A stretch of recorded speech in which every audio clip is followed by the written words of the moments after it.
ቤዛ መሆን አይችልም። ይግባችሁ። ቤዛ ማለት ስለሌላ ተላልፎ መሰጠት ማለት ነው። ሰላም ለእርሱ ይሁን አባታችን፣ ቡራኪው ተደረሰኝ፣ ጸሎቱትም ደግሞ ታግዘኝ። አሁን የተናገሯት ቪዲዮ ላይ እንግዲህ አንዳንድ ሰው የተወሰነ ጥያቄ ስለፈጠረበት ትንሽ ነገር ለመናገር መጣሁኝ። አስቀድሞ አባታችን በረከቱ ይድረሰን አንድ ነገር ተሳስተዋል ብዬ አምናለሁ። እሱ ምንድነው? ያለ የምንፍቅና ንግግር መስማት ትንሽ ያስደነግጣል። እንግዲህ ወደ ሐሳቡ ስንገባ ጳጳሱ ያቀረቡትን ሐሳብ ስንመለከት ፍጡር ቤዛ መሆን አይችልም። ይግባችሁ።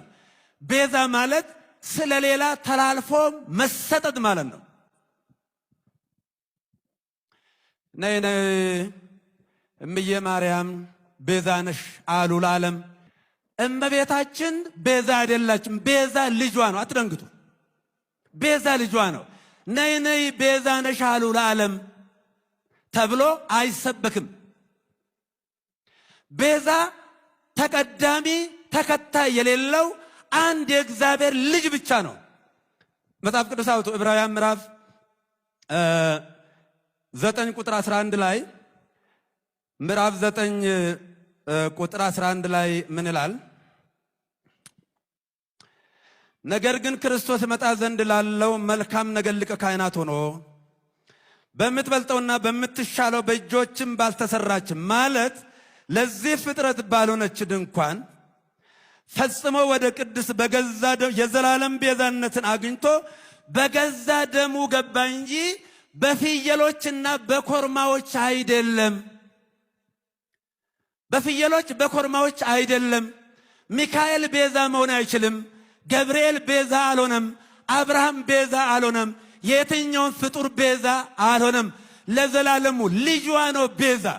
የእመቤታችን የቅድስት ድንግል ማርያም ልጇ የዓለም ቤዛ፣ የዓለም መድኃኒት፣ ለዓለም የተከፈለ ንጽሕት ድንግል ማርያምን ቤዛዊተ ዓለም አትባልም ማለት ይሄ በጣም ነውርም በጣም ትልቅ ምንፍቅናም ነው። በጣም ስተት ነው። ይሄ ነውር ነው፣ ምንፍቅና ነው እያለ የሚገልጸው ይሄኛውን ቪዲዮ ነው። ይሄን ቪዲዮ ተሰሙትና በኋላ ላይ ሐሳብ እንሰጥበታለን። አስቀድሞ አባታችን በረከቱ ይድረሰን አንድ ነገር ተሳስተዋል ብዬ አምናለሁ። እሱ ምንድነው? ለድንግል ማርያም ቤዛዊተ ዓለም የሚለው ሲነገር ክርስቶስ ሞቶልን እርሱን ማለት ክፍያ ሆኖ ወዳችንን ተሸክሞ እርሱን ቤዛ በምንለው ልክ ያልን አስመስሎ አይደለም ኢየሱስ ብቻ ነው ቤዛ፣ ድንግል ማርያም ቤዛ አይደለችም የሚለው አገላለጽ ትክክል ነው ብዬ አላምንም። ምናልባት ሰው ነኝ ልሳሳት እችላለሁ። ብዙ አባታችን በኋላ ላይ የሚሰጡት ማብራሪያ ይኖር ይሆናል። ያኔ አይተን እኔ መታረም ካለብኝ እታረማለሁ። እስከማውቀው ግን ቤተክርስቲያን ስታስተምር ድንግል ማርያም ስለሞተችልን ነው ቤዛ ያልኳት ሳይሆን ያለችኝ ቤተክርስቲያን የሔዋን ምትክ በመሆኗ ሔዋን የሰይጣኑን ድምጽ ሰምታ ለዓለም ሞትን ስታመጣ ድንግል ማርያም ግን የመላእኩን ድምጽ ሰምታ ይሁንልኝ ብላ የእምነት ሰው የሆነች የትህትና እናት የሆነች ድንግል ማርያም ዳግማዊት ሔዋን በመሆኗ ቤዛ እንደተባለች ነው ቤተክርስቲያን ያስተማረችና ከዚህ አንፃር ቃላቱን ስንጠቀም ለምን ዓላማ ተጠቀምን የሚለው ማብራራት አስፈላጊ ስለሆነ ይህን ማስቀደም ቢቻል ተገቢ ነበረ ብዬ አስባለሁ። ለክርስቶስ የተነገረውን ራሱን አብራርቶ ሲያልቅ ድንግል ማርያም ግን ከዚህ አንፃር ቤዛ አትባልም ከሆነ አዎ በመሞት ቤዛ አትባልም። ቤዛ የምትባለው እሷ በምንድነው? እንዳልኳችሁ ዳግማዊት ሔዋን በመሆኗ ነው። ይሄን ለያይቶ ማስረዳት ነገሮችን ያጠራል ብዬ አስባለሁና ብዙ አባታችን ይሄን ነገር አስበውበታል የሚል ጥያቄ አለኝ። ወደ ኢዮባ ወንድማችን ስንመጣ መናፍቅ ምንፍቅና ለማለት አልቸኮልክም ወይ? ነውር ነው ለማለት አልቸኮልክም ወይ? ማለት ሐሳቡ ትክክል አይደለም ብሎ ሐሳቡን ማብራራት እኮ ተገቢ ነው። ኃይለ ቃል ለመጠቀም ግን እንደምታዩት በኮሜንትም ጭምር ፓስተር ምናምን እስከማለት ተደርሷልና ተገቢ ሆኖ ነው ወይ በዚህ ፍጥነት በዚህ መልኩ ልትገልጻቸው የምትችለውና ተገቢ አልመሰለኝም። ከዚህ በፊትም በነበሩ ነገሮች ላይ መናፍቅ ለማለት ተቸኩላላችሁና መጠንቀቅ ተገቢ ነው። የብዙ አባታችንን መልስ ግን እንጠብቃለን። ትክክል አይደለም ብለን ያሰብነውን እንደ ልጅ ተናግረናል፣ ሐሳብ አንሸራሽረናል። አባታችን ደግሞ የራሳቸውን ማብራሪያ ቢሰጡ ተገቢ ነው። ቤተክርስቲያን እንደ መጨረሻ ግን ከዚህ አንፃር ብላ እንደ መልስ እንደምትሰጥበት ተስፋ አደርጋለሁ። ሰላም ክርስቶስ ይብዛላችሁ። ቅድሚያ ተዋህዶ ልጆች ሁላችሁ እንኳን ሰላም አደረሳችሁ። እንግዲህ እንደሰማችሁት ትንሽ ለጆሮ ጭው የሚያደርግና የሚያስደነግጥ ይሄ በመናፍቃኑ ዘንድ የምንሰማውን ምንፍቅና በእኛም እኛው ቤት ውስጥ ባሉ አባቶች ለዛውም በቤተ ክርስቲያን መድረክ ላይ እንዲህ ያለ የምንፍቅና ንግግር መስማት ትንሽ ያስደነግጣል። እንግዲህ ወደ ሐሳቡ ስንገባ ጳጳሱ ያቀረቡትን ሐሳብ ስንመለከት የመጀመሪያውና አንደኛው ፍጡር ሆኖ ቤዛ የሚባል የለም የሚል ነው። ሁለተኛው ደግሞ ይሄ ብቻ አይደለም፣ ከፍጡራን መካከል የሆነችው ከፍጡራን ሁሉ በላይ በክብሯ ንጽሕት ቅድስት የሆነች እመቤታችን ቅድስት ድንግል ማርያም ቤዛዊተ ዓለም አትባልም። በቀጥታ ቋንቋ ቤዛ የሚለው ቃል ሊገልጻት አይችልም፣ ለእሷ ሊነገርም አይችልም የሚል ነው። እንደውም ጭራሽ የምንዘምረውንም መዝሙር ጠቅሰው ነው ጭራሽ እንዲህ ብሎ የሚሰብክ የሚዘምርም ስህተት ነው ነይ ነይ እምዬ ማርያም ቤዛ ነሽ አሉ ለዓለም የሚለው ምንድነው ስህተቱ ነው የሐሳቡ ወይም የምንፍቅና ያሰኘው ምንድነው? የመጀመሪያው ስህተት ፍጡር ሆኖ ቤዛ የሚባል የለም። ከዛ ደግሞ ይባስ ብሎ ንጽሕት ድንግል ማርያምን ቤዛዊተ ዓለም አትባልም ማለት ይሄ በጣም በጣም ነውርም በጣም ትልቅ ምንፍቅናም ነው። በጣም ስህተት ነው። ሲጀመር ገና ሲጀመር የክርስቶስን ቤዛ ኩሉ ዓለም ብለን ጌታችን ኢየሱስ ክርስቶስን ቤዛ የምንልበት አንቀጽና ቅዱሳንን ቤዛ የምንልበት አንቀጽ ቃሉ ቢመሳሰልም ክብርና መጠኑ ይለያያል። ይህን መጀመሪያ ማወቅ ነው። ቤተ ክርስቲያን እመቤታችንን ቤዛዊተ ዓለም ሁሉ ስትል እውነት ጠፍቷት ነው? የክርስቶስን አዳኝነት ለመሸፈን ነው? ቤዛዊተ ኩሉ ዓለም ስትል ቤተ ክርስቲያን አይ እመቤታችንን ተሰቅላ አድናል እያለሽ ነው? እንግዲህ የመጀመሪያው ሐሳብ ስንነሳ ቤዛ ማለት ምን ማለት ነው የሚለው መጀመሪያ ማየት ያስፈልጋል። ቤዛ ማለት ቀጥታ ስንተረጎመው አለቃ ኪዳኑ ልክፍሊፕ ሲፈቱት በገጽ 266 ላይ እንዲህ ይሉታል።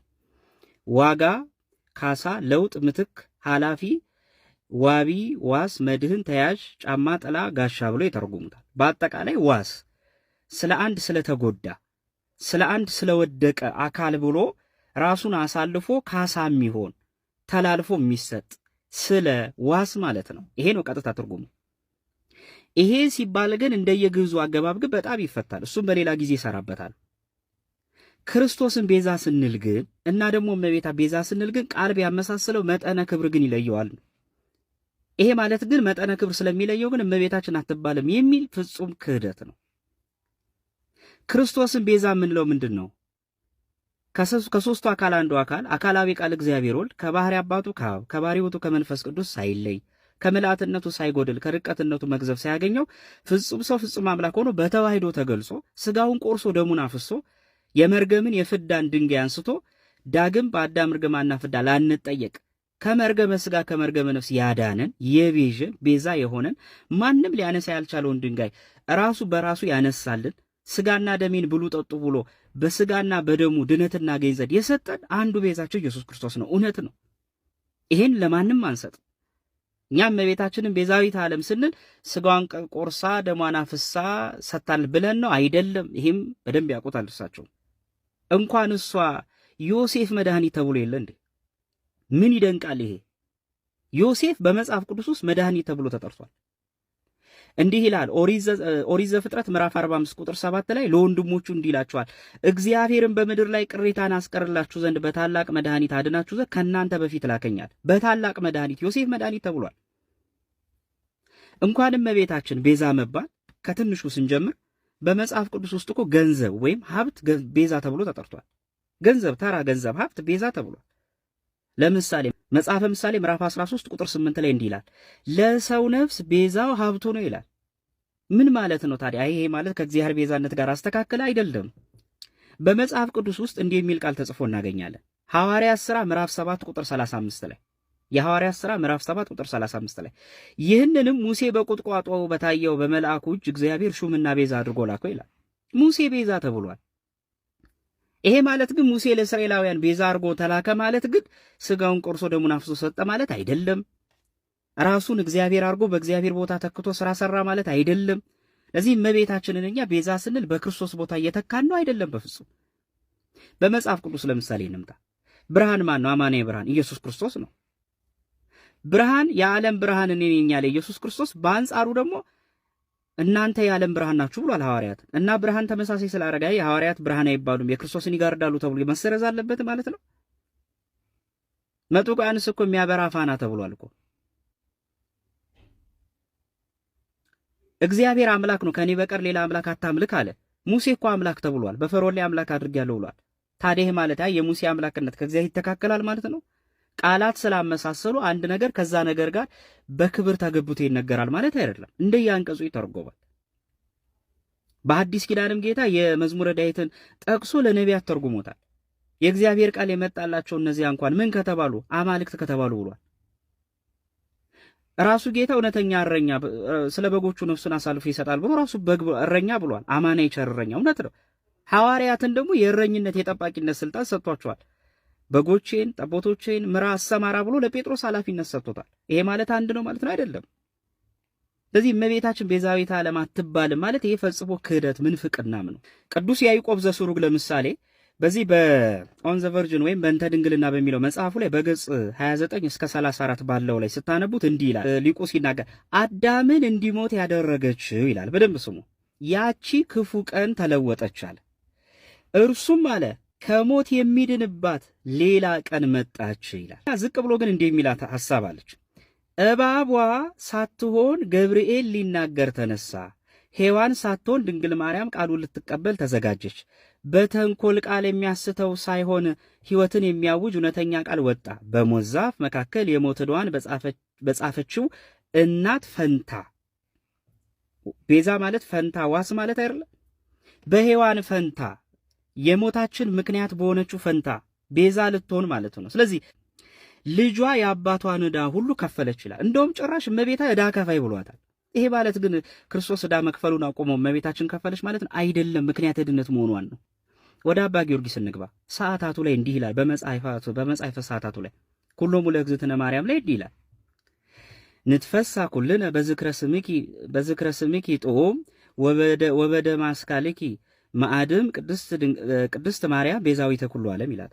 ቃል በቃል ስንተረጉሙ የዓለም ሁሉ ቤዛ ቅድስት ማርያም ሆይ በሚጣፍጥ ስም አጠራርሽና የሚያምር በሆነ ፍሬሽ ክርስቶስ ደም ሁላችን እንደሰታለን ይላል እና አባ ጊዮርጊስ ዘጋስጫ ተሳስቷል ማለት ነው።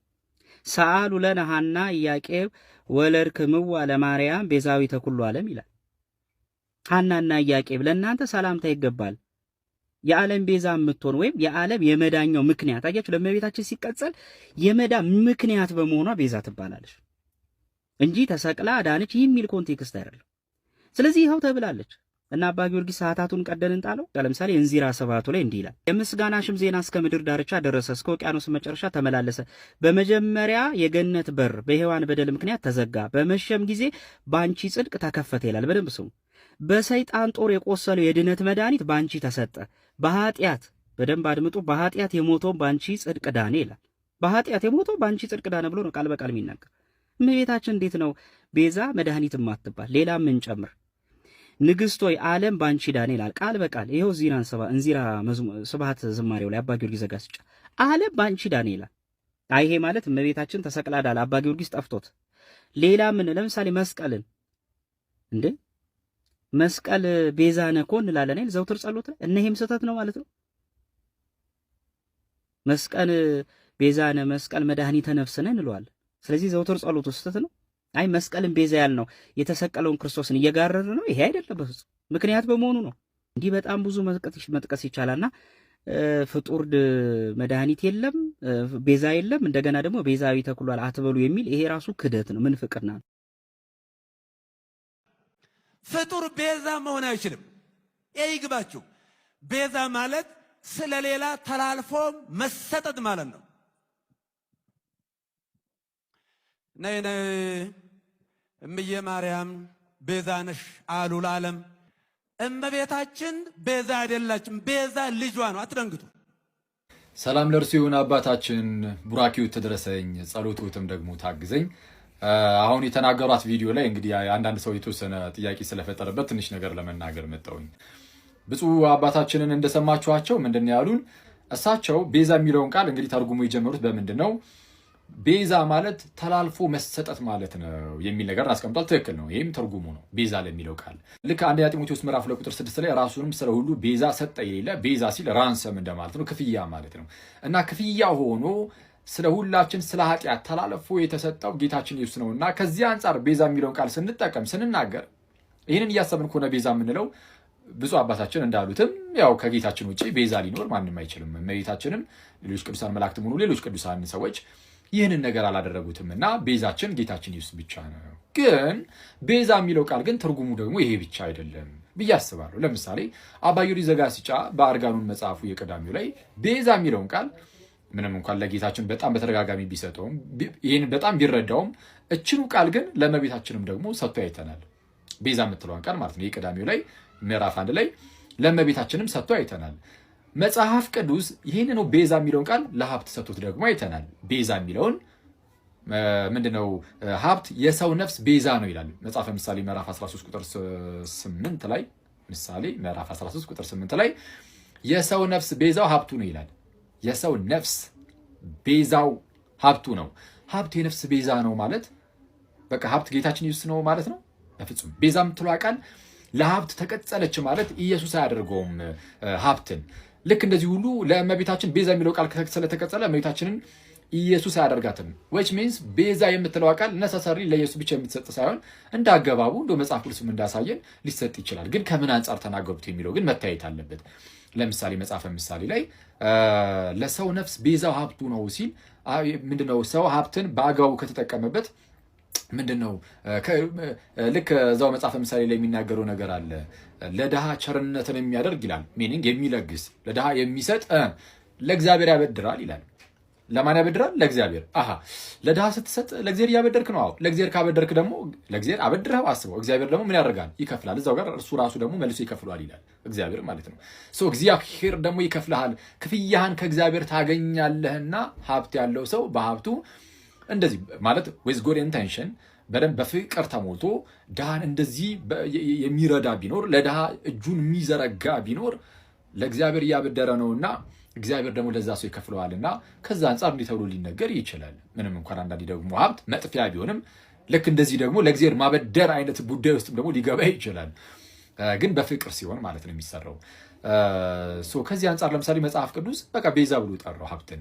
ስለዛ ቃላቱን ስንጠቀም ከምን አንጻር ተጠቀም ነው? እመቤታችን እንደው በጸሎት ከማገዙ አንጻር ምናምን እንዲህ ተብሎ ቢነገር ወይም በሌላም ምክንያቶችም በምን ምክንያት ቃሉን ተጠቀም ነው የሚለው እሱን ማሰቡ ጥሩ ይመስለኛል። የተወሰነ እንትን እንዳይል ማለት ነው። ግን ያው ብፁዕነታቸውም ብፁዕ አባታችንም ካሉት ትርጉም አንጻር ትክክል ነው። ያው ጌታችን ብቻ ነው የሚለው ከዛ ትርጉም አንጻር ሲሆን እናችን የተወሰነ ረዳት በሚለው ነው። ይቆየን። ያው ካጠፋው ይቀርታል።